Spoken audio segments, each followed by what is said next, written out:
تو عزیز ساتھیوں، الحمدللہ یہاں پہ ہم سے عمر میں بھی زیادہ اور علم میں بھی زیادہ تشریف فرما ہے، لیکن اللہ رب العزت کا لاکھ لاکھ احسان و کرم ہے کہ جس نے آپ حضرات کے سامنے ہم کو کچھ دین کی باتیں بتانے کی توفیق عطا فرمائی۔ میں آپ حضرات کے سامنے اطاعت والدین پر کچھ گفتگو کرنا چاہوں گا۔ دعا کریں اللہ جل جلالہ و عما نوالہ سے کہ میری زبان سے ایسی باتیں نکلوائے جو ہم سب کے لیے نفع بخش ہوں، آمین۔ حضرات، آج کے اس انگریز فتنہ دور میں جب ہم سرسری نظر دوڑاتے ہیں تو ہم کو اخلاق نام کی کوئی چیز ہی نہیں ملتی۔ تہذیب و تمدن کا شیرازہ بکھر گیا ہے۔ لوگ حسد و بغض اور عداوت جیسی گھنونی عادتوں کو اپنانے میں مصروف ہیں۔ آخر ایسا کیوں ہے؟ آخر ایسا کیوں ہے؟ اگر کوئی اپنے حق کو طلب کرتا تو اس کے حق کو دینے کے لیے تیار نہیں ہوتے۔ آخر ایسا کیوں ہے؟ تو لیجئے آج ہم اپنے مقصد کی طرف لوٹنا چاہتے ہیں کہ اسلام کوئی ایسا مذہب نہیں جو کسی کام کے کرنے کا حکم کرتا ہو یا کسی کام سے باز رہنے کی تاکید کرتا ہو، بلکہ اسلام اگر کسی کام کے کرنے کا حکم کرتا ہے اور اس کے ساتھ ہی ساتھ انعامات بھی مقرر کرتا، اسلام اگر نماز کا حکم کرتا ہے تو اس کے ساتھ ہی ساتھ جنت کی خوشخبری سناتا ہے اور تاریک صلاح کو جہنم سے ڈراتا ہے۔ اسلام کا یہی قانون اطاعت شارع کے بارے میں ہے۔ چنانچہ حضرت عبداللہ بن عباس رضی اللہ عنہ سے مروی ہے کہ میں نے اللہ کے رسول سے پوچھا کہ اے اللہ کے رسول، اللہ کو سب سے زیادہ پسندیدہ عمل کون سا ہے؟ آپ نے فرمایا نماز۔ میں نے دوبارہ عرض کیا پھر کون سا؟ آپ نے فرمایا والدین کے ساتھ حسن و سلوک۔ حضرات، یہاں پہ اتنا ضرور اشارہ ملتا ہے کہ نماز کے ساتھ ہی ساتھ والدین کا ذکر کیا گیا جو والدین کی فضیلت کو ثابت کرتا ہے۔ آج ہم ان کی کتنی خدمت کرتے ہیں۔ یاد رکھیں، اگر کوئی ان کے اوپر جبر و تشدد کے ظلم کے پہاڑ توڑتا ہے تو ان کا ٹھکانہ نار جہنم ہوگا۔ یہ میں من گھڑت باتیں نہیں کہہ رہا، بلکہ ابن ماجہ شریف کی روایت ہے کہ حضرت امامہ رضی اللہ عنہ سے روایت ہے کہ اللہ کے رسول کے پاس ایک شخص حاضر ہوا اور عرض کیا کہ اے اللہ کے رسول، والدین کے حقوق کیا ہیں ان کی اولاد پر؟ اللہ کے رسول نے فرمایا وہی تمہاری جنت، وہی تمہاری جہنم۔ حدیث کا مطلب یہ ہوا کہ اگر تم ان کی اطاعت کرو گے، فرما برداری کرو گے، اگر تم ان کی خدمت کرو گے، ان کو آرام پہنچاؤ گے، ان کی اطاعت کرو گے، تو یہی والدین تمہارے حق میں دعا کر دیں گے جس کی بدولت تم جنت میں جا سکتے ہو۔ اور اگر تم ان کو تکلیف پہنچاؤ گے، اگر تم ان سے ناراض رہو گے اور اگر تم ان کو تکلیف پہنچاؤ گے، اگر ان کو اذیت پہنچاؤ گے، تو یہی والدین تم سے عاجز آ کر تمہارے حق میں بددعا کر دیں گے جس کی بدولت تمہارا ٹھکانہ جہنم ہو سکتا ہے۔ چنانچہ نسائی شریف کی روایت میں ہے کہ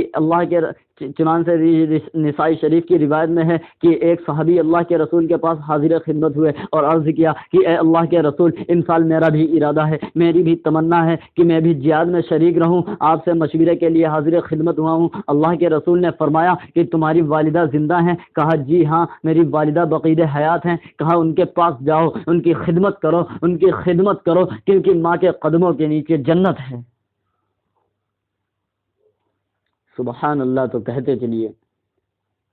حضرات، حضرت عمر رضی اللہ عنہ کا قول ہے کہ میری بیوی تھی جس سے میں بے انتہا محبت کرتا تھا، لیکن میرے والد کو اس کی چال پسند نہ تھی، میرے والد اس سے خوش نہ تھے۔ میرے والد نے کہا کہ اس کو چھوڑ دے، طلاق دے دے، کیونکہ مجھ سے محبت تھی۔ میں نے انکار کر دیا۔ میرے والد نے اللہ کے رسول کے پاس حاضر خدمت ہو کر اس بات کی اطلاع کی۔ اللہ کے رسول نے فرمایا طلاق دے دو، کیونکہ اگر والدین تم سے تمہاری بیوی کو چھوڑنے کے لیے کہیں تو فوراً چھوڑ دینی چاہیے، لیکن حضرت ملا علی قاری مشکات شریف میں لکھتے ہیں کہ طلاق نہ دے، کیونکہ یہ تقویٰ ہے، فتویٰ نہیں۔ فتویٰ یہ ہے کہ طلاق نہ دے کیونکہ اس پہ اطاعت لازم نہیں۔ بہرحال یہاں پہ اتنا اشارہ ضرور ملتا ہے کہ والدین کی اطاعت کتنی کی گئی۔ آج ہم ان کو لونڈی اور حیثیت کے مطابق رکھتے ہیں، ستم بالائے ستم ان کو گالیاں دیتے ہیں۔ اے نوجوانوں کی جماعت، یاد کرو اس دن کو جب تم شکمہ مادر میں تھے اور شکمہ مادر میں چند مہینے کے ہو گئے۔ اس وقت تمہاری ماں کیسی صعوبتیں برداشت کرتی تھی، کن مصائب و آلام سے دوچار ہوتی تھی، لیکن اپنی آسائش و راحت کو تم پر قربان کر دیتی تھی، لیکن ان صعوبتوں اور کے باوجود بھی حروف شکایت کو لانا گوارا نہیں کرتی، نہ اس کی وجہ سے تم سے نفرت کرتی اور نہ اس کا تم سے حق مانگتی۔ اور پھر ماں کی اس زمانے میں ایک ایسا وقت آتا ہے کہ جس میں وہ تم کو دودھ پلاتی ہے، اپنی آسائش و راحت کو تمہاری آرام و راحت پہ قربان کر دیتی ہے۔ اگر سردی کا موسم ہوتا، اگر تم اس وقت پیشاب کر دیتے، اگر تمہاری ماں کو کپڑا میسر ہوتا تو وہ بدل لیتی، ورنہ خود اسی گیلے کپڑے پر سونا برداشت کرتی تھی۔ اگر تمہارے سارے کپڑے گیلے ہو جاتے تو تم کو اپنے سینے پر سلا لیتی تھی، لیکن یہ ہرگز گوارا نہیں کرتی کہ میرے لخت جگر کو کوئی تکلیف پہنچے، میرے لاڈلے کو کوئی تکلیف پہنچے، یہ ہرگز گوارا نہیں کرتی۔ حضرات، اللہ کیا فرماتا ہے؟ اللہ قرآن سے فرماتا ہے وَقَضَىٰ رَبُّكَ أَلَّا تَعْبُدُوا إِلَّا إِيَّاهُ وَبِالْوَالِدَيْنِ إِحْسَانًا، تم اللہ کی عبادت کرو، اس کی بندگی کرو، اور اسی پہ نہیں بلکہ آگے ارشاد فرمایا اما ابلغن عندك الكبر احدهما او كلاهما فلا تقل لهما اف، اگر اس میں سے تم اپنے والدین کے ساتھ حسن سلوک کرو، اگر تم ان میں سے ایک یا دونوں بڑھاپے کو پہنچ جائیں تو ان کو اف بھی نہ کہو۔ آج ہم اپنے والدین کو گالیاں دیتے ہیں، ستم بالائے ستم ان کے اوپر سیدھے ہو جاتے ہیں، ان کو تند نگاہوں سے دیکھتے ہیں۔ چنانچہ میرے پیش نظر ایک واقعہ ہے، میں آپ کو ایک واقعہ بتانا چاہتا ہوں، وہ بھی کوئی ایسا ویسا واقعہ نہیں، جو صحابی رسول ہیں جن کا نام علقمہ ہے، جو خوب ہی صدقات و خیرات کرنے والے ہیں، عبادت کرنے والے ہیں، نماز کی پابندی کرنے والے ہیں۔ جب وہ بیمار ہوتے ہیں، ان کی موت کا وقت قریب آتا ہے تو ان کی بیوی اللہ کے رسول کے پاس حاضر خدمت ہوتی ہے اور عرض کرتی ہے کہ اے اللہ کے رسول، میرا شوہر بیمار ہے، اس کی بچنے کی کوئی امید نہیں ہے، آپ اس کے حق میں دعائے خیر کر دیجئے۔ اللہ کے رسول حضرت علی ابن ابی طالب اور سلیمان فارسی رضی اللہ عنہ سے کہتے ہیں کہ ان کے ہمراہ جاؤ تاکہ علقمہ کا حال معلوم ہو سکے۔ وہ حضرات ان کے ہمراہ ان کے گھر جاتے ہیں، حتی المکان ان کو کلمہ شہادت کی تلقین کرتے ہیں، لیکن حضرت علقمہ کے زبان سے کلمہ نہیں نکلتا، حضرت علقمہ کی زبان سے کلمہ نہیں نکلتا۔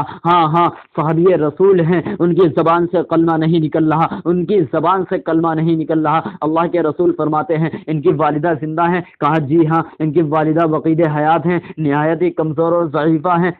اللہ کے رسول فرماتے ہیں ان تک میرا یہ پیغام پہنچا دو کہ وہ اگر آ سکتی ہیں تو آ جائیں، ورنہ میں خود ان کے پاس آتی ہوں۔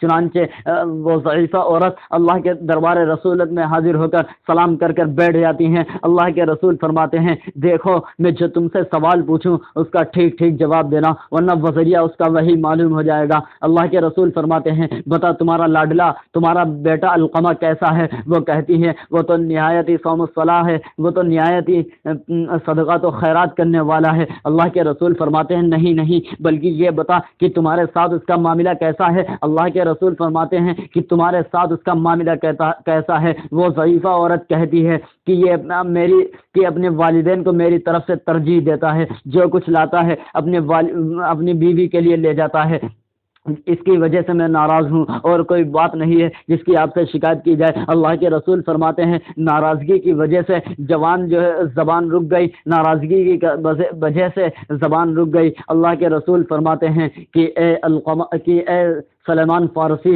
اور ابھی لکڑیاں اکٹھا کر میں علقمہ کو جلا کر راکھ کر دوں گا۔ وہ ضعیفہ عورت کہتی ہیں کہ اے اللہ کے رسول، میرا لاڈلا ہے، وہ میرا لخت جگر ہے، تم میرے سامنے اس کو جلا کر راکھ کر دو گے؟ میرا دل اس کو کیسے برداشت کر سکتا ہے؟ اللہ کے رسول فرماتے ہیں یاد رکھو، خدا کا عذاب بہت بڑا ہے، جب تک تم ان سے ناراض رہو گی ان کی کوئی بھی نیکی قبول نہیں ہوگی۔ اگر تم ان کی بخشش چاہتی ہو تو ان سے ابھی خوش اور راضی ہو جاؤ، ورنہ خدا کی قسم ان کو جلا کر راکھ کر دیا جائے گا۔ وہ ہاتھ اٹھاتی ہیں اور ہاتھ اٹھا کر کہتی ہیں کہ اے اللہ کے رسول، میں تم دونوں کو گواہ بناتی ہوں، میں علقمہ سے راضی ہو گئی، میں نے اسے معاف کر دیا، میں علقمہ سے راضی ہو گئی۔ چنانچہ اتنا کہنا ہوتا ہے، جب وہ حضرت علقمہ کے دروازے پر پہنچتے ہیں تو دیکھتے ہیں کہ علقمہ کی زبان سے کلمہ جاری ہو گیا، اور اسی وقت وہ اپنے رب حقیقی سے جا ملے۔ تجہیز و تفکین کے بعد قبر کے پاس کھڑے ہو کر آپ نے یہ اعلان کیا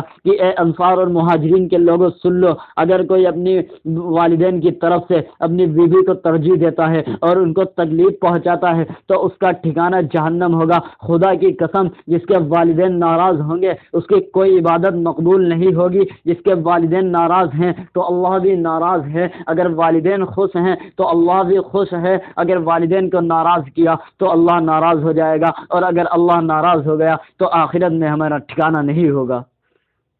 بس یہیں سے میں اپنی بات کو ختم کرنا چاہتا ہوں، وقت بہت زیادہ طویل ہو چکا ہے۔ دعا کرے اللہ تعالیٰ سے کہ میری زبان سے دعا کریں اللہ تعالیٰ سے کہ سننے سے زیادہ کہنے سننے سے زیادہ عمل کی توفیق عطا فرمائے۔ وآخر دعوانا الحمد للہ رب العالمین، آمین۔